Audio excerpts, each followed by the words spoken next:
Preface.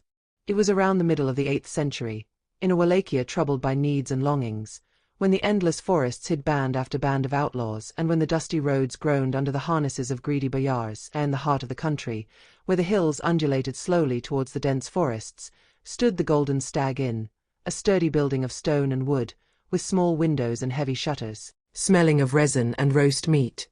Above the large oak door hung a crudely painted sign, with the face of a galloping stag, with golden antlers shining in the sun.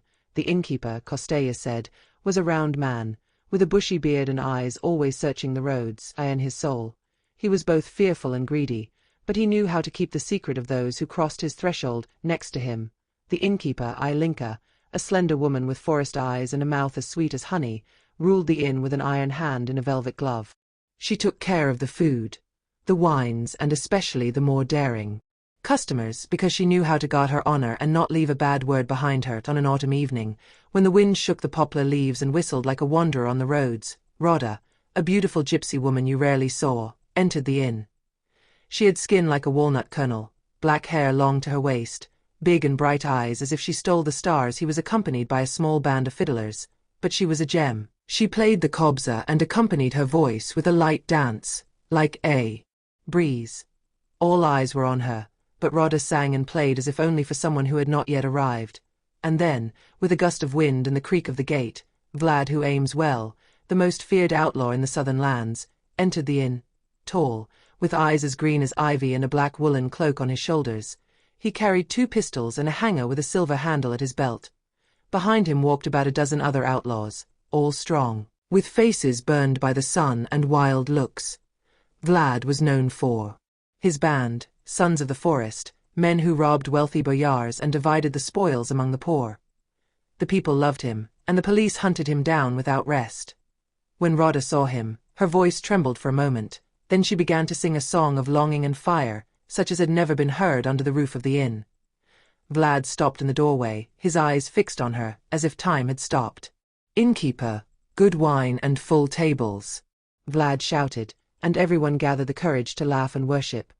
The evening stretched out until late, with songs, stories, and chiotes. In a shady corner, Vlad and Rada whispered plans. It was said that Rada knew all the secret paths in the forests, and that, under the veil of her song, she hid deeper secrets, about which roads were safe and where the princely palaces lurked.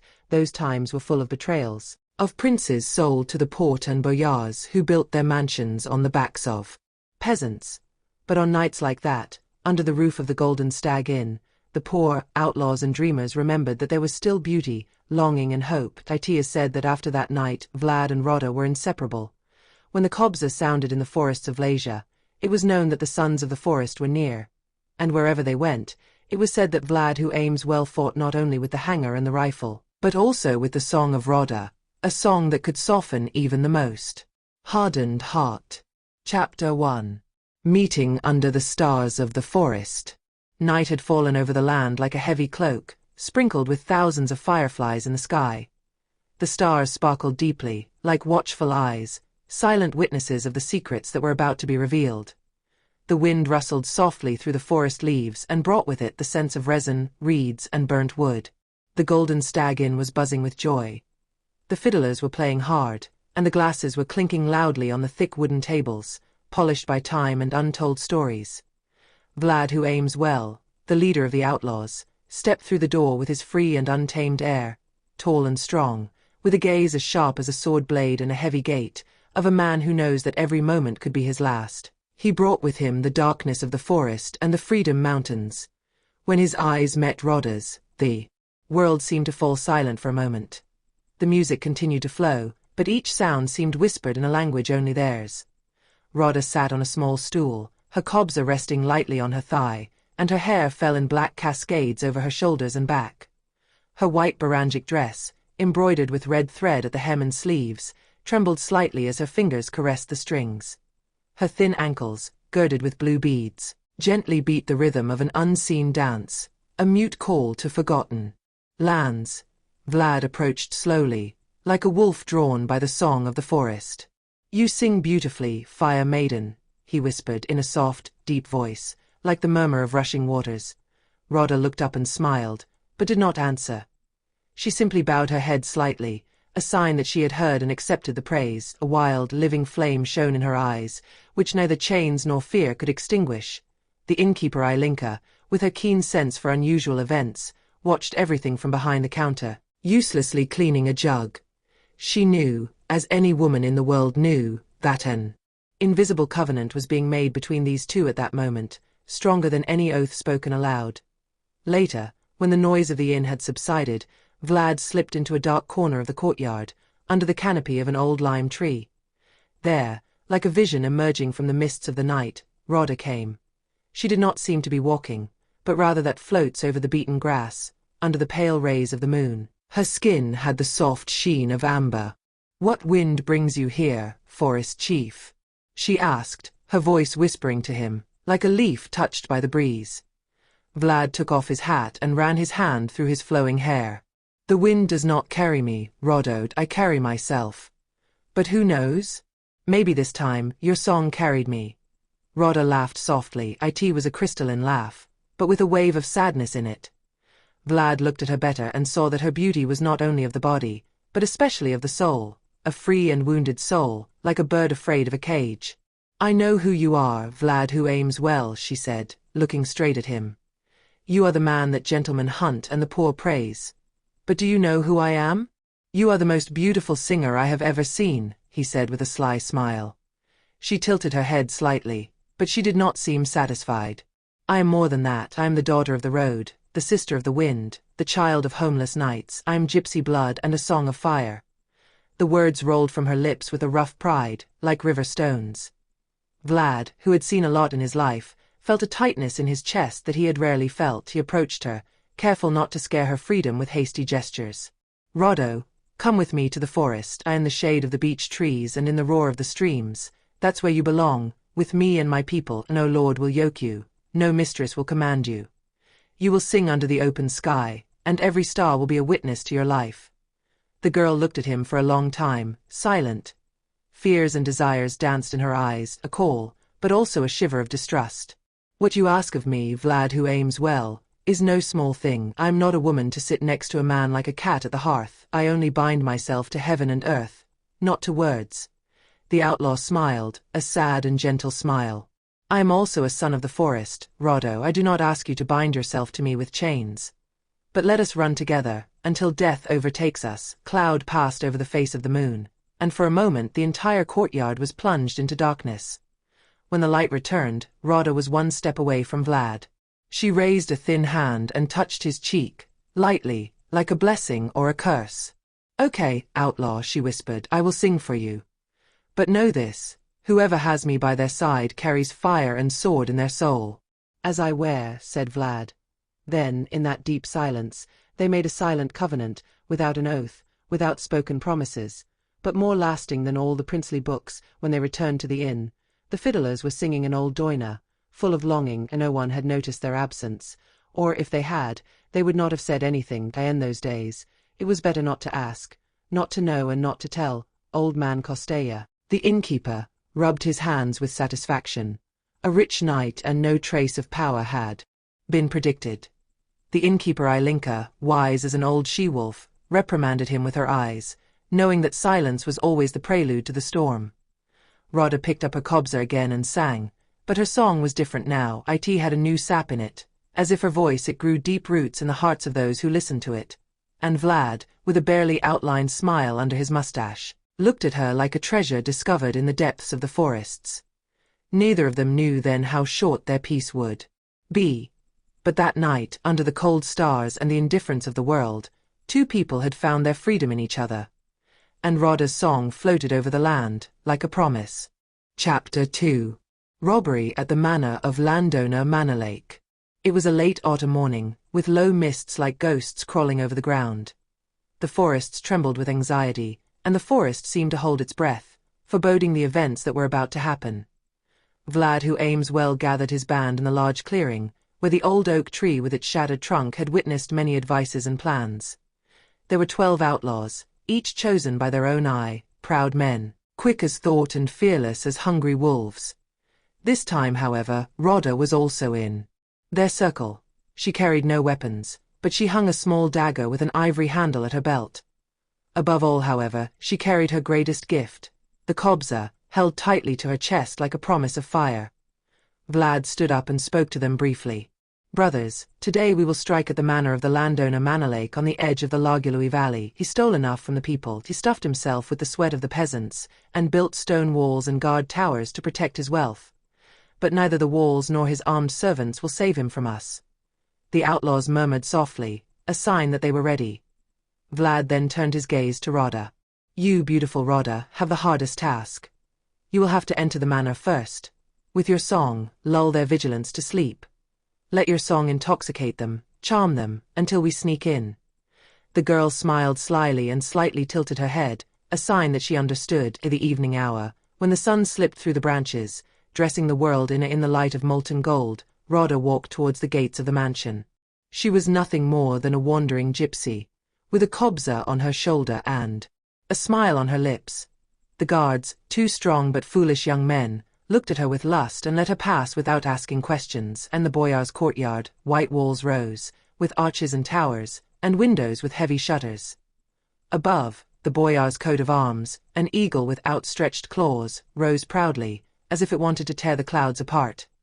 Rada began to sing to first. Her voice was like a breeze, barely felt. But then it grew, rose, filled the air like a sweet spell.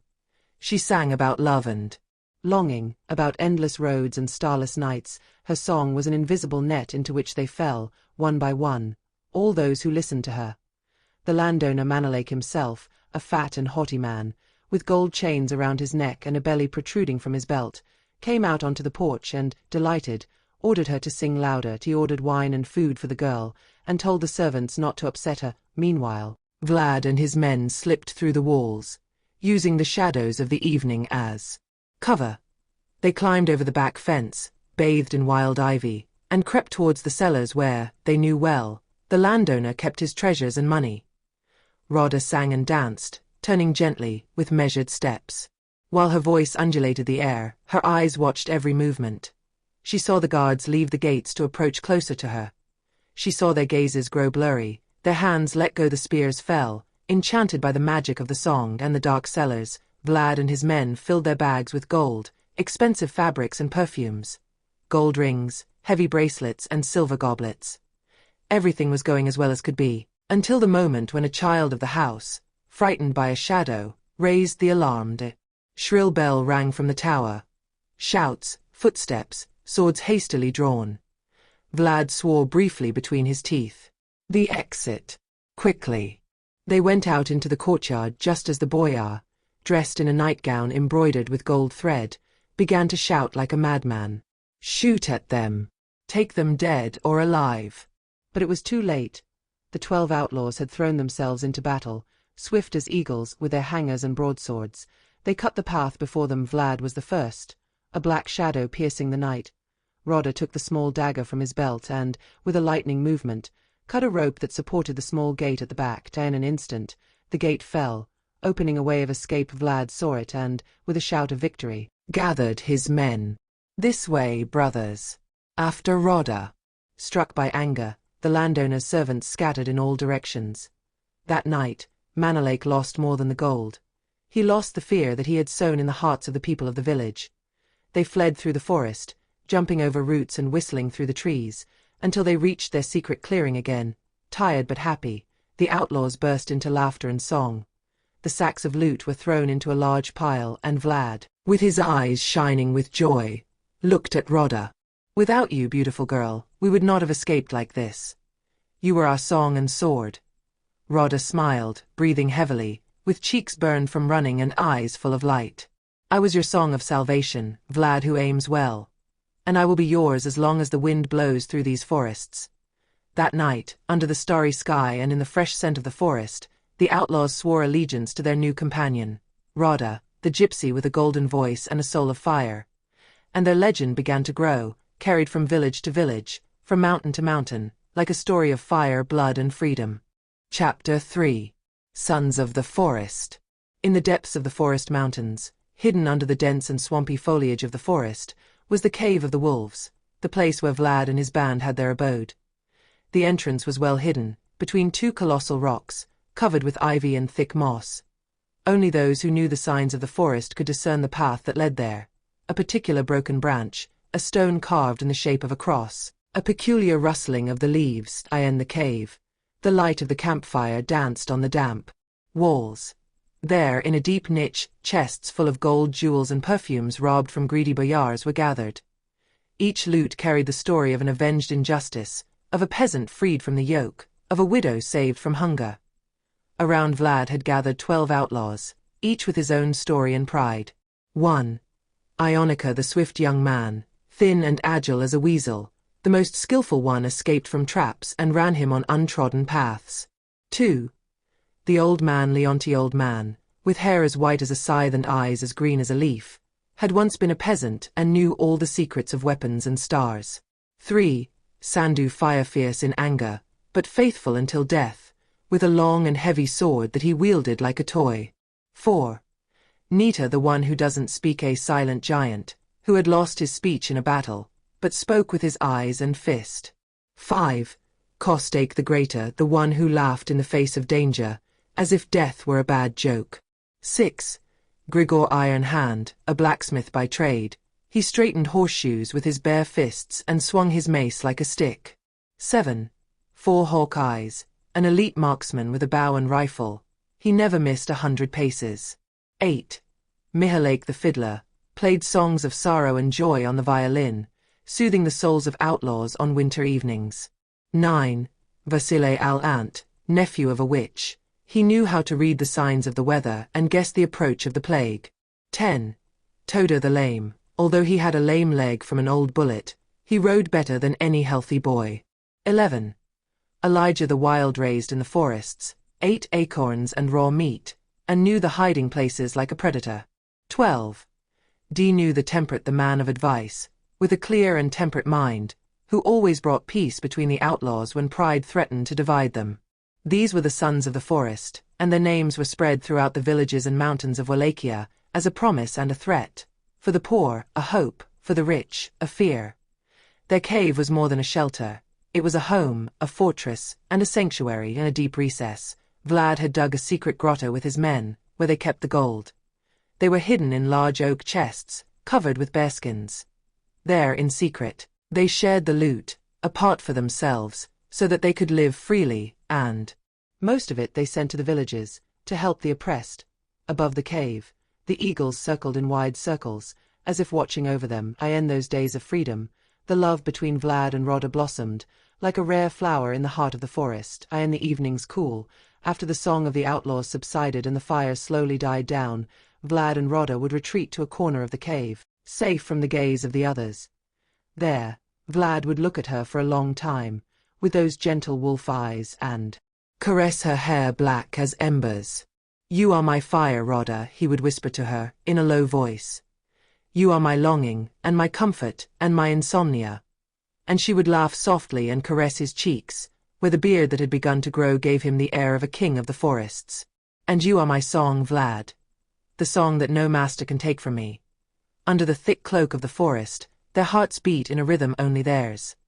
They did not make oaths with big words, because they both knew that in times like those, true love is not built on promises, but on deeds and looks. One night, when the moon was reflected in their eyes as in deep water, Vlad took out from under his shirt a lock of hair tied with a red thread, a gift from Rada, and wrapped it around his fighting knife.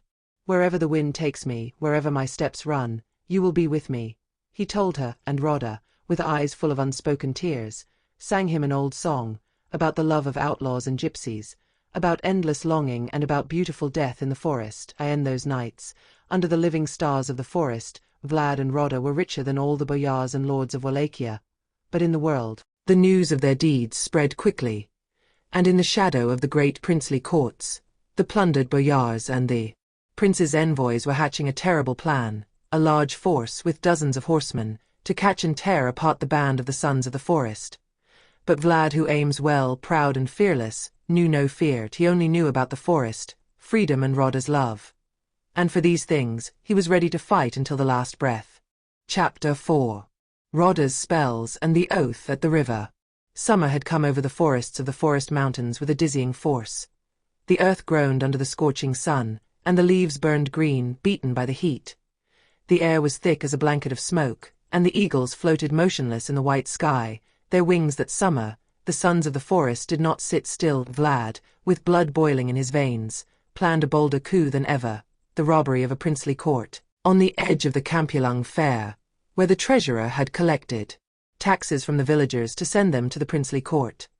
The courtyard was an imposing building, with thick walls of white stone and round towers. Small army of servants and guards guarded the collected treasures. Chests full of gold, rings set with emeralds and expensive jewels, the fruit of the suffering of hundreds of people. One night, while the city slept lazily under the veil of heat, Vlad and his men struck. Rada, in the poor clothes of a wandering gypsy, slipped first under the walls, singing softly and luring the guards with her beauty.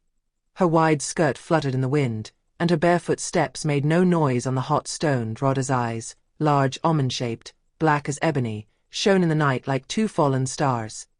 Her long, soft black hair flowed down her shoulders like a waterfall. She had a supple body like a deer, with round hips and a thin waist, and it seemed that no mortal could resist her. Not even Vlad had resisted her. While the guards fell one by one into a sweet sleep, lured by her songs, Vlad and the outlaws burst into the courtyard. They struck briefly, silently, without mercy.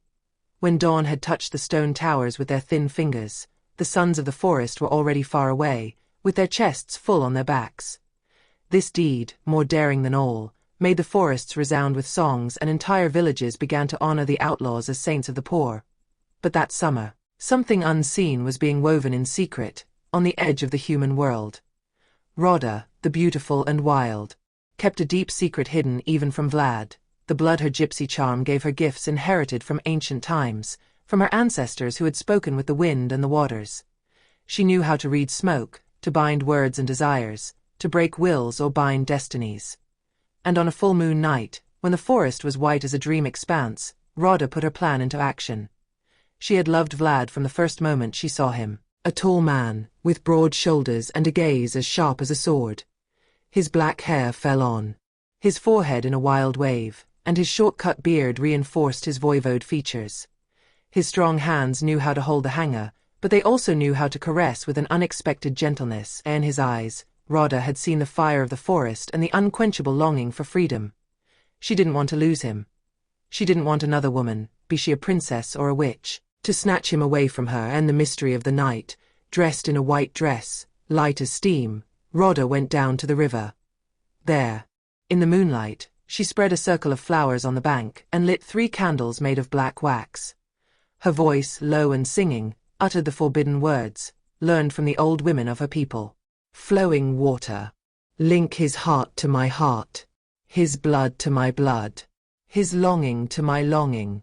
Let him not forget me as long as the river flows. Not as long as the wind blows. Not as long as the sun burns over the mountains. Then, when Vlad came to her, lured without knowing by the call of the spell, Rada took his hand and immersed it together with hers in the cold water of the river. From today on, Vlad the well-aimed, may the forest separate me from you if you forget me. From today on, my blood and yours flow together.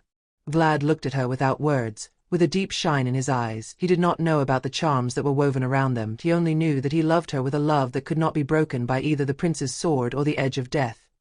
That night, under the cloak of stars and under the white light of the moon, Vlad and Rada swore, without words, love until the end of the world. And the forest, a silent witness, whispered softly, rustling its leaves, like an old and endless covenant. But the black clouds were not long in coming.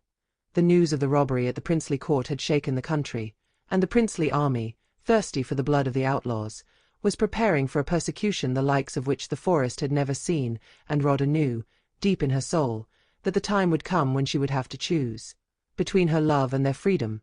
For days after the robbery of the royal court, the forests were trembling with anxiety, from all corners of the country, from the fairs and from the fortresses. The prince had sent messengers to gather a strong army, Arnauts with pistols, horsemen in shining mail, hunters who swore to bring the heads of the sons of the forest on silver spikes. It was said that the princely treasury itself had put a heavy price on Vlad the well-aimed head, as much as an entire estate. Whoever brought him alive or dead would be made his property and raised among the landowner. Under the scorching August sun, the horse set off. Thousands of heavy footsteps disturbed the forests, and the hunting dogs sniffed every trace. The sons of the forest knew that the peaceful days had passed, in their cave. Vlad consulted with the outlaws, bent over maps drawn on deer skins, their furrowed faces of the sun, and the fighting seemed fiercer than ever. "They will pursue us to the bowels of the earth," said Dinu the moderator. "Without cunning we cannot escape." "And without blood," added Sandu Fire, his hand clenched on his sword. Vlad was silent for a while, then looked at Rada, who was sitting in a corner, with her eyes downcast. She felt the coming danger more deeply than anyone else. That night, when the fires went out and the forest fell silent, Rada sneaked back to the river. This time, not for love, but for salvation, on the water's edge, under an old willow. She spread out the circle of flowers again, and in her hands 2 candles trembled, one white, one black. In a low voice, she sang the incantation. "Old forest and deep water, hide them from the evil eye and the unjust sword. May the mist envelop them, the shadow protect them. May the wind carry them far from their tracks." On the water, small whirlpools were spinning, and the leaves thrown by the wind danced in a strange circle. The moon, like a shy girl, was hiding behind the clouds. When she returned to the cave, Rada was pale, but a new light flickered in her eyes. Dawn. When the princely army arrived near the cave, a strange phenomenon greeted them. A thick, sticky fog, descended from nowhere, swallowed the trees and paths. The dogs, usually bold, whined and refused to move forward. The Arnauts, superstitious, bowed in fear, and the captains swore that they heard strange voices among the trees. Vlad and the Sons of the Forest emerged from the cave like shadows and, under the cover of the fog, slipped among the trees like spirits. The soul of the forest had hidden them, Rada's spells had saved them, and her love, stronger than swords and curses, had protected them once again. When the sun finally rose and the fog cleared, they could only find faded traces and an empty forest, laughing in whispers at their futility. The war was not over, but Vlad and Rada, the Sons of the Forest, still had time given to them by fate and the craft of ancient spells. And their love, grown from blood, longing and magic, blossomed deeper and deeper, like a flower of fire in the heart of the forest.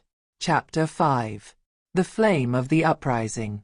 After their escape from the clutches of the tyrants, Vlad felt that the days spent in the shadow of the forest, in plunder and harassment, were no longer enough.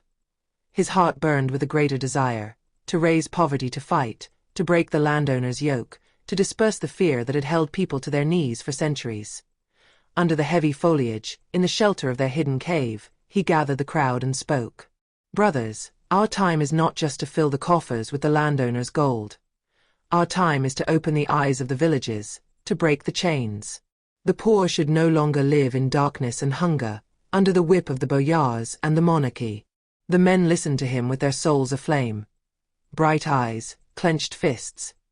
Each of them had once been a peasant's son, kidnapped by poverty, hatred, and the longing for justice. "How, your majesty, Vlad?" asked Mihaila the bear, a young man with a chest the size of an oak tree. "What should we do? The villages are broken, the people fearful."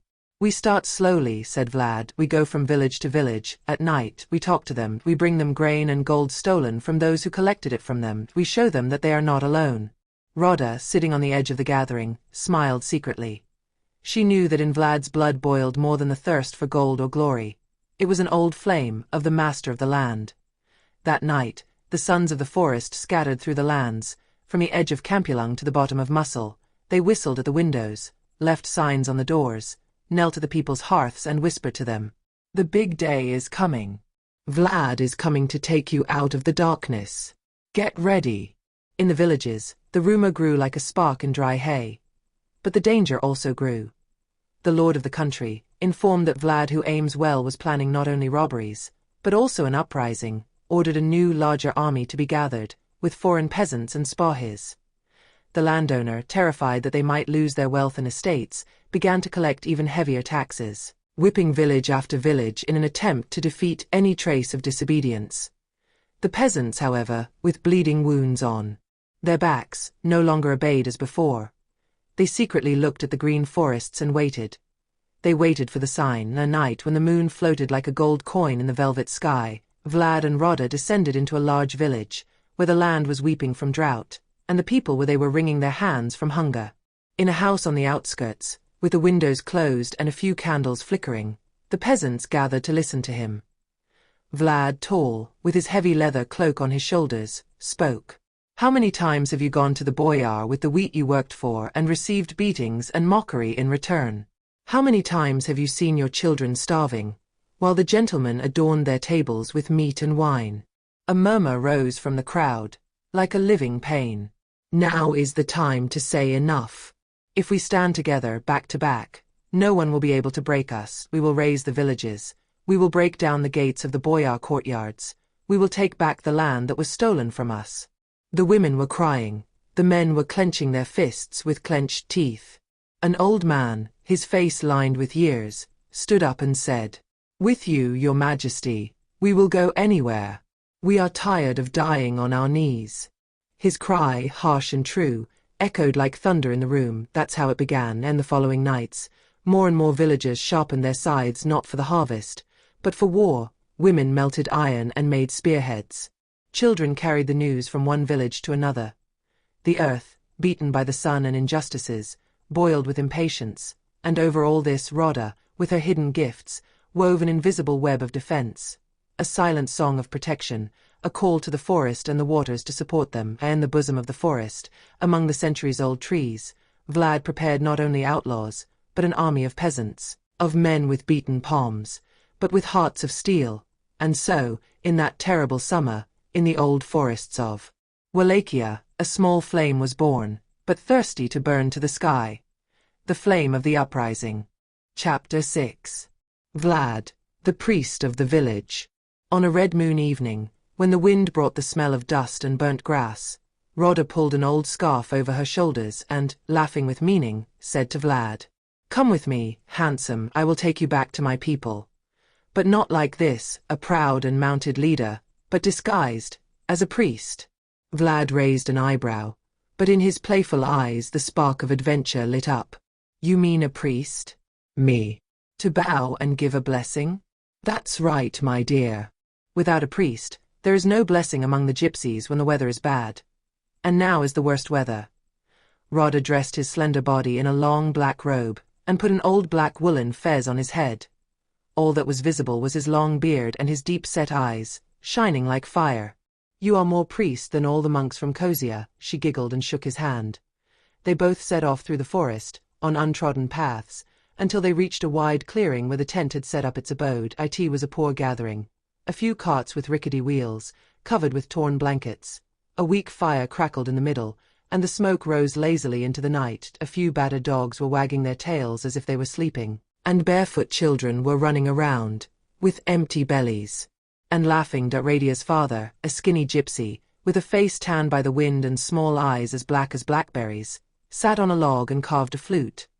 They called him Thomas the Liar, because he told stories about the moon and the stars, even he didn't know the end of them. Radia's mother, a short and wide-hipped woman, with a blue shawl on her head and bare elbows, kneaded cornmeal in a copper cauldron. Her name was Miranda, but people called her Miranda the Potter Woman, because she sold pots and jugs at fairs. Radia's siblings, 7 in number, had gathered around. Ilinca, 18 years old, with eyes as green as teardrops. Ilinca, 16 years old, laughed like a broken bell. Maria, 14 years old, thin and wild. Irina, 12 years old, small and quick as a whip. Matej, 10 years old, skinned from so many falls through trees. Sorin, 8 years old, with a big and smart head. Doran, 6 years old, clinging to her mother's legs, crying with hunger. Rada was the eldest of all, at 26 years old, and it was as if she carried the weight of the entire nation on her shoulders. When she walked in with Vlad disguised as a priest, the tent fell silent. The children took to running, the women made the sign of the cross, and the men stood up, their hats on their chests. "Priest! Priest!" They hissed around the corners. Vlad cleared his throat, made a broad cross and, in a deep and soft voice, said, "May your hearts and the dust of the road be good, good people. May God bless you."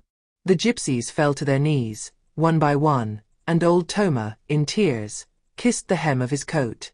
"Father, you have come to us. Bless us, for woe to us, for we are bitter and hungry." Rada could hardly refrain from laughing. Mother Miranda crawled to her feet, holding a broken jug in her hand. "Bless, Father, the jug, for it cracks every time I want to sell at the market." The girls stared wide-eyed at Vlad, marveling at what a handsome and strong priest had come to them. Around them, the dogs were whining softly, sensing something unclear. Vlad made a big sign of the cross over the tent and said, "May God keep you healthy, open your paths and protect you from enemies." A thick "Amen" was heard from all the chests. Then Rada, gently pulling him by the sleeve, led him to their oldest cart, where in a poor nook, covered with rags, she had prepared a bed for him. "You are our priest, Vlad," she laughed in a whisper, caressing his face. "I will give you gypsies to wash your feet, if you want, and old songs to soothe your sleep." Vlad pulled her close and whispered, "Here, in the midst of poverty, I feel that I am closer to the soul of the country than in all the landowners' courts." That night, under the stars, next to the flickering fire and the melodic songs of the gypsies, Vlad and Rada swore their allegiance again, not only to each other, but also to that harsh land, forgotten by the lords and by luck. The air smelled of smoke, of dry leaves and of old dreams, dreams of freedom. And in the heart of the forest, a tent of poor gypsies kept the secret of a priest who was, in fact, the outlaw who would shake the country. And the following nights, Vlad and Rada, hidden under the heavy sky stars, they found shelter in the Rada family's battered wagon. Bent over by years and hard roads, the wagon seemed like a dream shelter, full of the smell of dry hay, hanging rags, the smell of wood smoke and dried herbs. For 2 nights they slept embraced, hidden under heavy and ragged blankets, with the dogs watching over them, barking from time to time in their sleep. Rada stroked Vlad's forehead, and Vlad, despite the dangers that awaited him, felt for the first time in a long time at peace. But the peace would not last. Dawn, when the fog dragged heavily between the wheels of the wagons, Maria, Rada's sister, a weak and wild 14-year-old child, with the eyes of an animal and a heart gnawed by envy, wrapped a worn scarf around her head, and she secretly left for the village. Without anyone knowing, hungry and blinded by the promise of 2 gold coins, Maria sold her blood-In. The middle of the market, among the peasants and merchants, she found Captain Dragos the Bison, the head of the princely force, a massive man with a short black mustache, yellow eyes like a wolf's and a wide sword hanging from his belt. Maria clenched her handkerchief in her fists, frightened, but she held on. "Mr. Captain, I know where the outlaw Vlad who aims well is hiding. He's in the tent, disguised as a priest, with a gypsy, my sister." Dragos the Bison rolled his eyes and, without thinking, threw the girl 2 gold coins, which Maria grabbed tremblingly. "If you lie, I'll hang you from the first tree," growled the captain. "I swear by the Mother of God, Captain. I swear." The girl muttered and ran as fast as her legs would carry her, swallowed by the dust. In the afternoon of the same day, the princely force rushed in like a whirlwind. It was a heavy company of 20 horsemen, all armed with spears, short swords and knightly bows. They wore mail shirts under green and red tunics, and their helmets shone under the high sun.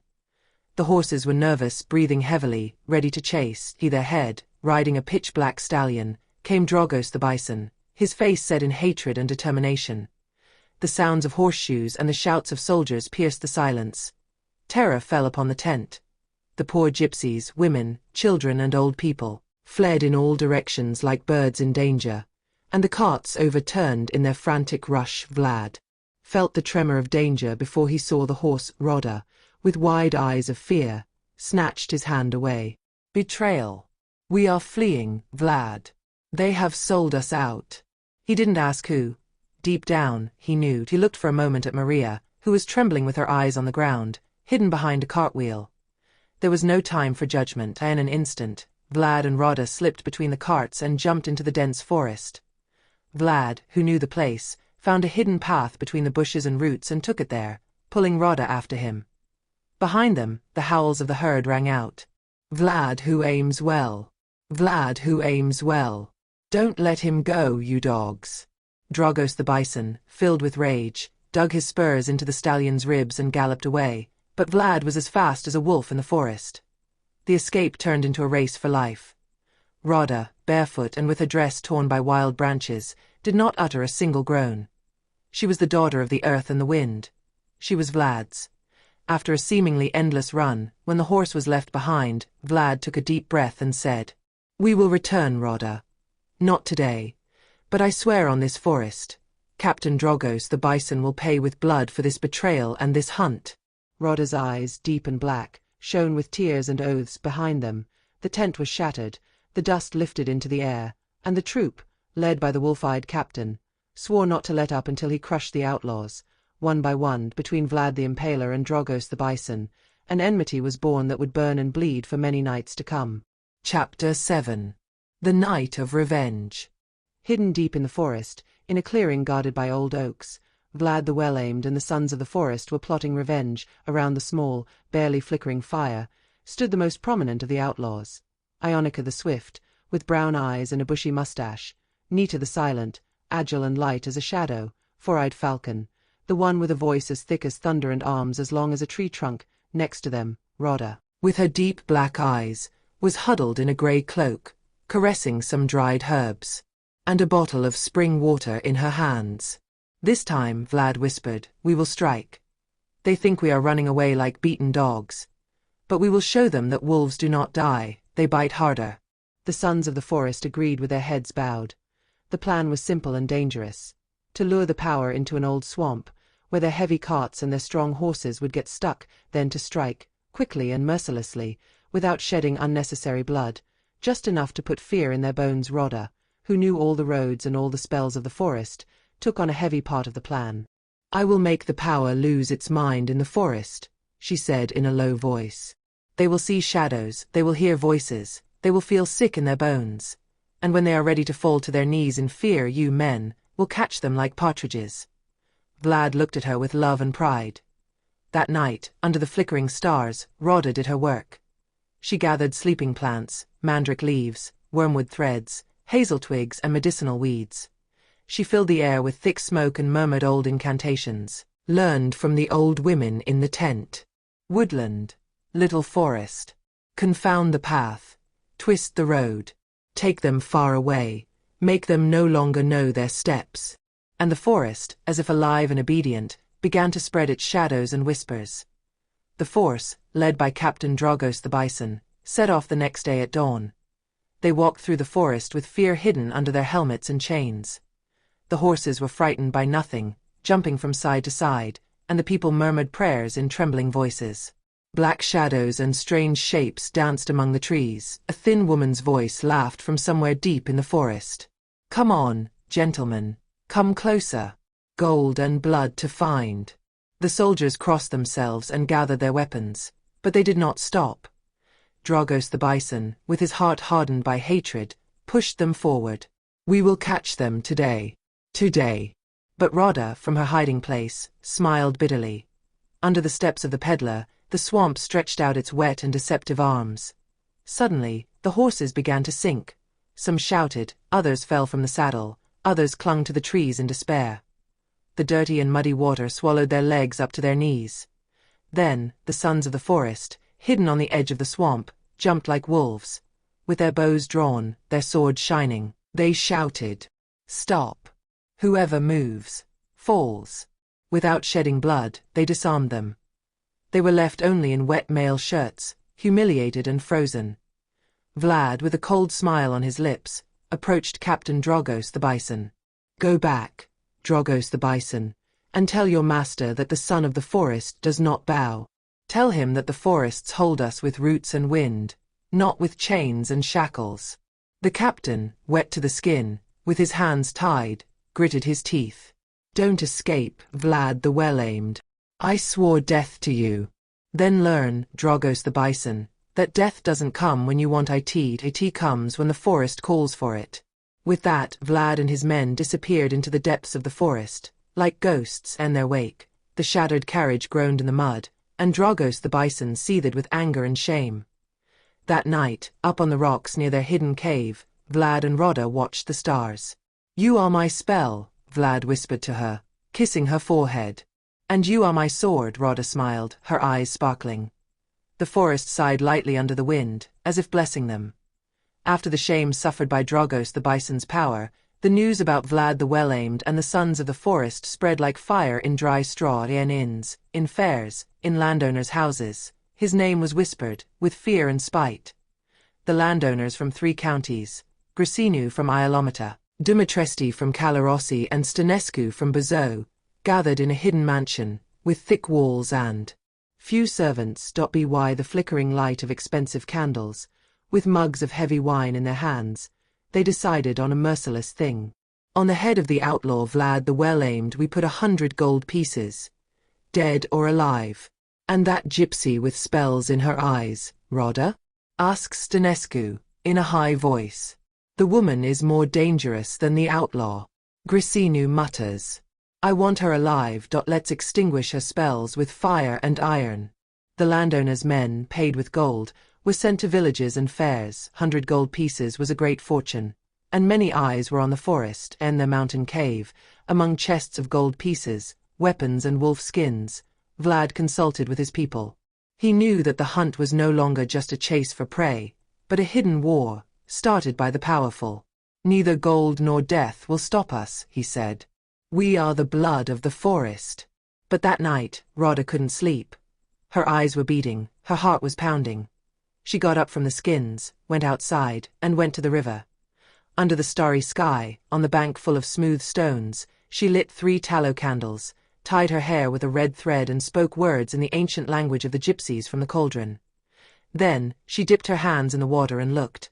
She didn't tell anyone what she saw the next day, but her eyes were no longer the same. In her dream, Rada had seen herself in a deserted field, with fire all around. Vlad was standing in the middle of the flames, tied to a pole, with blood flowing down his chest. A black bird, a little crow with red eyes, was descending from the sky, whispering in her ear. If you want to save him, pay with your blood. She had woken up with her chest wet with sweat and her bones trembling. The next day, Rada seemed changed. Quieter, more depressed. She looked at Vlad with a love intertwined with fear. He felt it and he said, "What's wrong, Rada? Did you have a bad dream?" She shook her head and smiled. No dream is entirely bad, nor entirely good. But you should be careful. I feel the rope tightening. And not just around your neck. Vlad hugged her, but his heart remained tense, and his soul, something told him that Rada's dream was more than a dream. Tea was a warning. In a fair in Buzău, a young man with quick eyes and a sweet voice spread the news. Gold, good people. Gold on the outlaw's head. 100 gold coins for the one who tells where Vlad the well-aimed and his gypsy which are. People listened, some with zeal, others with fear. But no one knew that in the crowd, in a grey cloak and an old woman's headscarf, stood Rada. Her gaze slid over the hungry and treacherous faces, and in her palms she clutched a bag of black powder. The time will come, she whispered to herself, when blood and gold will no longer mean anything. When our love will burn brighter than any fire. From that moment, Rada began to prepare a great spell. Tea was not for defense, tea was one of sacrifice. But that, no one knew. Chapter 8. The shadow in the landowner's house. The Buzău fair was as lively as an anthill on a summer day. People in a hurry, women with baskets of greens, shouts of vendors, laughter and heavy smells of fish, incense and baked bread. Rada, with a white scarf tied tightly on her head and a simple bag on her arm, seemed like an ordinary woman among the dozens of passers-by.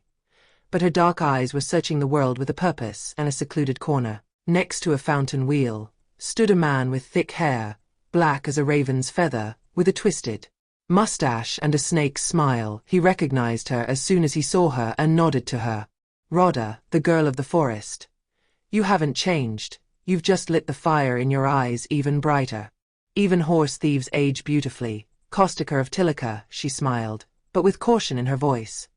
Costea, known in 3 counties for his skill in stealing horses and selling them 3 times, was not a man to be trusted by anyone. But to Rada, he had once been like a brother, in the hard days of their childhood in the tent. They had helped each other, they had lied together, they had been hungry together. I have heard of you. You and your outlaw are in all the stories. But also in all the hunts, he said while handing her a cup of red wine from a wooden shop. The boyars have put you on the blacklist, my girl. And it is only a matter of time before they catch you. They do not have the forest with them, Rada said shortly. Costea laughed briefly, then suddenly became serious. That's exactly why I came. Here's what I'm saying. I have someone who knows about an estate. Not just any estate, but one close to the ruler. The boyar who owns it is old, but rich and greedy. He has few guards in his house and a silversmith's soul. He loves gold. He keeps it in chests, under the floors, behind the icons. If you were to sneak in there as a maid, no one would suspect anything. We'll find out how much gold he has, who he consults with, what he talks about with the envoys from the kingdom. That's all. And you, outlaws, can deal the big blow. Rada remained motionless for a few moments. She felt the danger like a cold wind on the back of her neck, but at the same time, something inside her told her that this was a path she had to tread. If he catches me, she said softly. No one will catch you, smiled Costea. I'll teach you how to behave like a humble woman. And if the joke gets too serious, I'll come and take you out on the sly. With my night horses. That same evening, Rada returned to Vlad, who was cleaning his rifle in the light of the cave fire. His face, furrowed by dust and battle, lit up when he saw her. Where do you come from, my black doll? Rada knelt next to him, put her hand on his chest and whispered everything to him. About Costea, about the plan with the estate, about the chests of gold, about the prince and the danger. Vlad was silent. For a long time he did not utter a word. Then he looked up and said, If it were any of my people, I would not have let him. But you have warm blood and a clear mind. If your heart says you must, go. But don't forget, at the first sign of betrayal, I want you back in the forest. Rada took his hand and squeezed it. I will not betray. Neither you, nor the forest, and not you, Vlad the well-aimed. Then be a shadow in their house, and a sword, if necessary. 2 days later, a maid with her hair pulled back under a headscarf, with downcast eyes and soft speech, knocked on the gate of the Russet landowner's estate, near the market. I kiss your hand, landowner. I am Rada. I know how to wash, cook, and not ask for anything. I only ask for a corner of the floor and a piece of bread. The door opened, and Rada entered. Into the heart of the enemy. The manor of the landowner Russet was situated on a smooth hill, at the edge of the felled forest, surrounded by a high wooden fence and with 2 guard towers at the large gates. The walls were made of stone and burnt brick, with a high porch and thick carved columns. A gazebo with oak shutters stood in front, where the landowner drank his morning coffee, with a cap on his head and a horn stick next to his chair. The courtyard was full of geese, pigeons, chickens and hurried servants.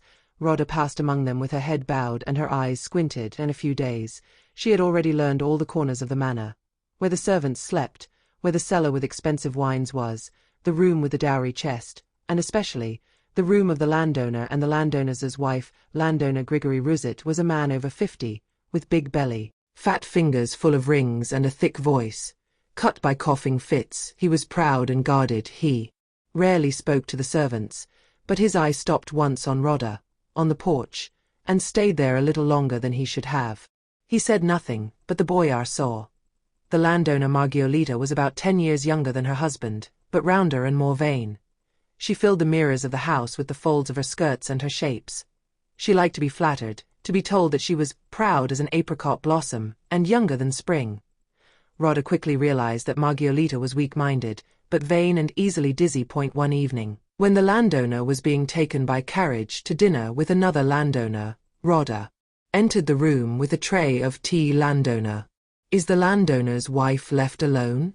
With longing and no cure? Oh, my girl, yes. My husband is always away, and I, alas, have no one to talk to. Not a friend, not a soul.